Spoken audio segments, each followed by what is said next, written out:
Letzte Woche hatten wir das Bremsenvideo ausgestrahlt und danach kam dann die Frage auf, sag mal, was habt ihr eigentlich alles an Werkzeug dabei? Wir haben uns dann überlegt, wir räumen hier heute mal alles raus und schauen, was wir dabei haben und reden ein bisschen drüber, was nötig oder nicht so nötig ist.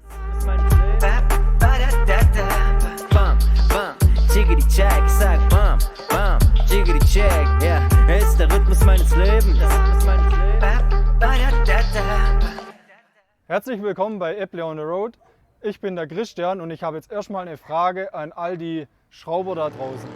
Wie wir ja schon erwähnt haben, machen wir gerade unsere Antriebswelle und wir haben das Problem, ich zeige euch das mal, in die Richtung geht das sogenannte Zapfenkreuz, habe ich mir sagen lassen, extrem schwer. In die Richtung läuft es gut.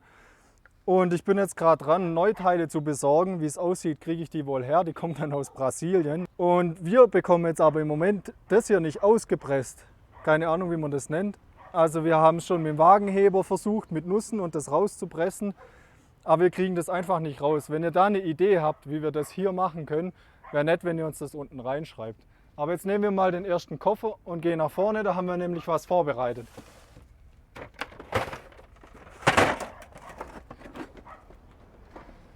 Zuallererst wollten wir aber jetzt mal noch ein dickes, fettes Dankeschön euch allen sagen.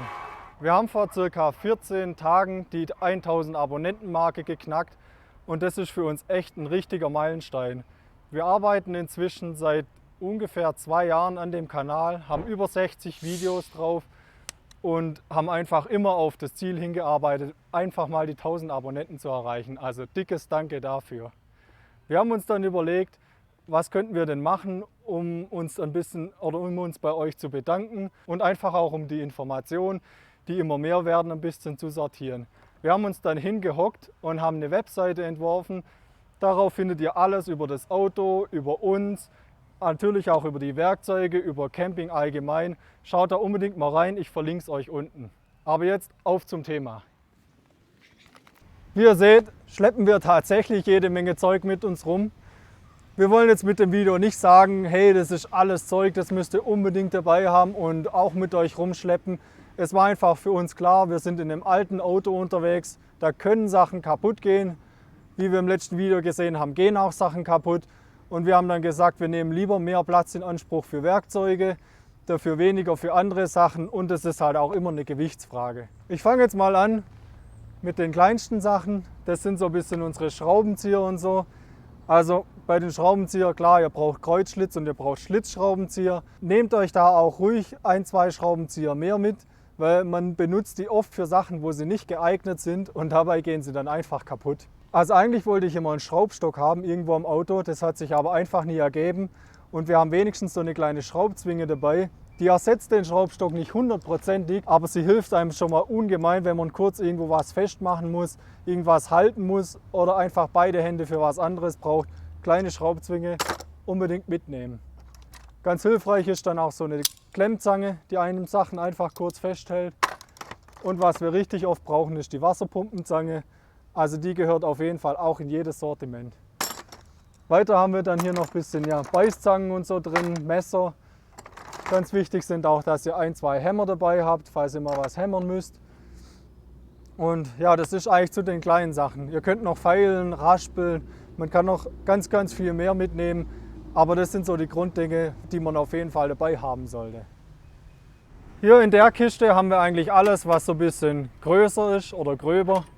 Einmal eine Silikonspritze, falls man irgendwas am Dach abdichten muss oder einfach irgendwas mit Silikon machen. Winkel haben wir noch nie gebraucht, aber haben wir dabei. Einen größeren Hammer, einen Latthammer hat man einfach, als Zimmermann hat man sowas. Bisschen so Nageleisen und so, das ist auch richtig gut, weil was wir nicht haben, das sind die Hebeleisen, um die Reifen zu wechseln. Zum Glück mussten wir das bisher noch nicht machen, aber wenigstens hätten wir dann sowas dabei. Dann ganz wichtig, einen richtig, richtig guten Imbussatz. Also nicht irgendwas wie das hier aus dem Baumarkt, sondern einen richtig guten mit langem Imbus und die euch auch nicht gleich abbrechen, weil das braucht man auch und die Schrauben sitzen fest. Was auch immer hilfreich ist, ist so ein Engländer. Da kann man das Maul hier vorne verstellen auf die verschiedenen Schraubengrößen. Ist auch eine Sache, die man sehr oft braucht. Und dann haben wir natürlich sämtliche Gabel- und Ringschlüssel von 6 bis 32 in doppelter Ausführung. Also ja, man kann die Sachen hier kaufen, wenn man es verliert.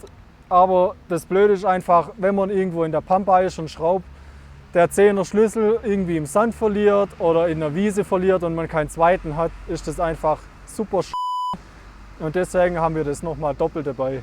Wie ihr im letzten Video gesehen habt, haben wir jetzt ganz neu auch ein Bremsleitungsbördelgerät. Das wäre was, das hätten wir auch besser von Anfang an schon mal mitnehmen müssen. Mein Tipp wäre da einfach, schaut eure Bremsleitungen an.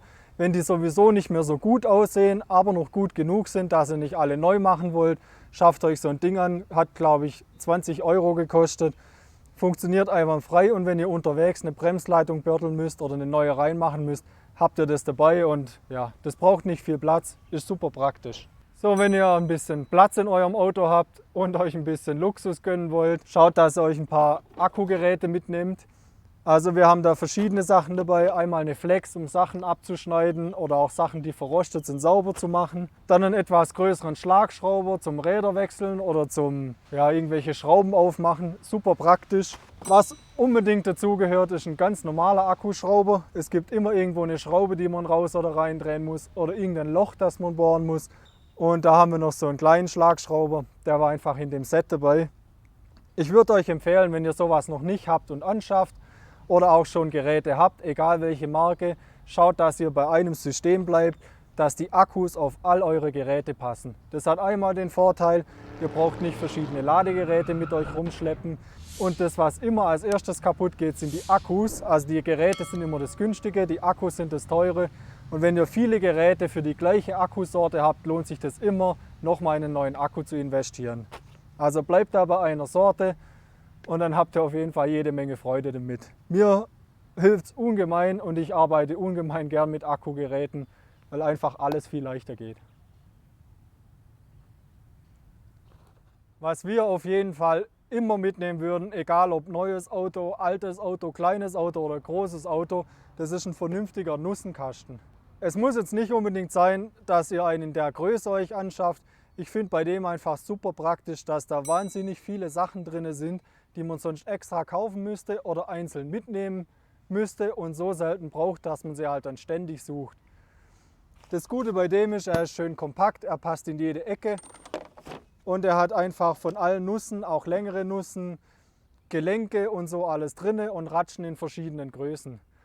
Ich würde euch empfehlen, wenn ihr sowas anschafft, gebt lieber ein paar Euro mehr aus, kauft euch dann lieber eine Nummer kleiner wie sowas. Aber schaut, dass da hochwertige Nussen und hochwertige Sachen drin sind. Es gibt nichts Ärgerlicheres, wie ihr macht irgendwas mit einem 8er Imbus auf, an einer total beschissenen Stelle, wo ihr sonst fast nicht hinkommt und die Schraube wird rund oder der Imbus oder das Werkzeug geht dabei kaputt und ihr habt kein zweites dabei. Also lieber ein paar Euro mehr investieren und dann habt ihr auch mehr Freude dran. In den zwei Kisten, also in der hier habe ich einfach so ein bisschen Kleinkram drin, verschiedene Bohrer, verschiedene Nieten, was auch super praktisch ist und was man auch super oft braucht, ist so ein Gewindschneideset, einfach um auf Schrauben neue Gewinde drauf zu drehen oder um Gewinde in irgendwas neu reinzuschneiden, wenn man es kaputt gemacht hat oder sie rund sind. Was auch noch super praktisch ist hier drin, ist, wenn ihr euch so ein Set mitnehmt. Damit kann man einfach, da sind die passenden Bohrer dabei und die Gewindeschneider. Und wenn irgendwo ein Gewinde hin muss, wo noch keins ist, bohrt man mit den Bohrern vor, macht es mit den Gewindeschneidern nach und kann dann einfach überall eine Schraube ansetzen, wo man es gerade so braucht. Haben wir tatsächlich auch schon gebraucht.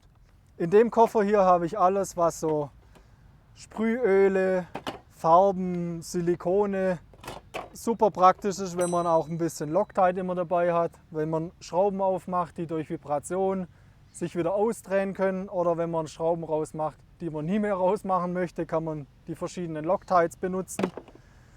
Und ja, ist einfach alles so ein bisschen drin, was man brauchen könnte. So Lecksuchspray, um zu schauen, ob eine Bremsleitung leckt oder eine Druckluftleitung oder so. Ein bisschen Grundierung, wie ihr gesehen habt bei den Bremsen, ist das gut. Hat man dabei, dann sprüht man das ein bisschen an. Das schützt das alles vor dem Rost und es hält ein bisschen länger.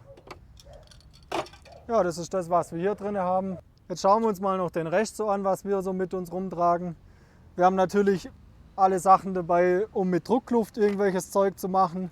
Schaut auch, dass ihr einen Schlauch habt, der ums ganze Auto rumreicht, damit ihr irgendwie an alle Stellen dafür hinkommt. Alles, was so Elektrik betrifft, so Solaranlage oder sonstige Autoelektrik, habe ich hier so ein Messgerät dabei. Das ist extrem hilfreich, zum mal kurz was ausmessen oder so, wenn man was nachschauen muss. Schaut, dass ihr irgendwie 1, 2 Spanngurte dabei habt. Ein Abschleppseil ist sowieso klar, aber das wollte ich jetzt nicht rausholen, das ist unter der Sitzbank. Dann habe ich so ein Kniekissen noch dabei, das ist praktisch, wenn man einfach irgendwo an der Straße, wo man halt oft stehen bleibt, schauen muss, oh, was ist unterm Auto, man muss sich kurz hinknien und so. Das schont die Knie und das macht einen unglaublichen Unterschied, also man denkt das echt nicht. Vor kurzem haben wir jetzt noch so eine Lampe geschenkt gekriegt, damit wir unterm Auto auch was sehen, wenn wir da am Schrauben sind. Ganz, ganz wichtig ist natürlich, dass ein Wagenheber dabei ist. Ich wollte einen Wagenheber haben, wo ich auf jeden Fall das ganze Auto draufstellen kann. Der hier geht jetzt bis 12 Tonnen und ja, bisher hat es locker gereicht, um alles anzuheben. Wir haben noch so einen kleinen China-Wagenheber dabei. Der ist einfach praktisch, weil er handlich ist. Kann man den überall mal kurz benutzen. Wir haben ihn jetzt bei der Antriebswelle zum Beispiel gebraucht. Da konnten wir dann schön den Schraubenschlüssel drunter klemmen. Und um das aufzumachen, kann man das dann langsam hochpumpen. Muss man natürlich vorsichtig damit sein, aber ist super praktisch. So ein Fäustel haben wir noch dabei für etwas gröbere Sachen. Dann hier eine große Wasserpumpenzange. Das ist auf jeden Fall was, wo auch super praktisch ist. Zum Beispiel hatten wir an der Vorderachse die 60er Nussen. Und die haben wir auf der Fahrerseite mit der Zange aufgekriegt. Man sieht, die hat auch schon ein bisschen gelitten, aber es gehört dazu, wenn man damit arbeitet. Ja, ich habe noch so einen Besen, um die Garage sauber zu machen. Natürlich unsere Fettpresse.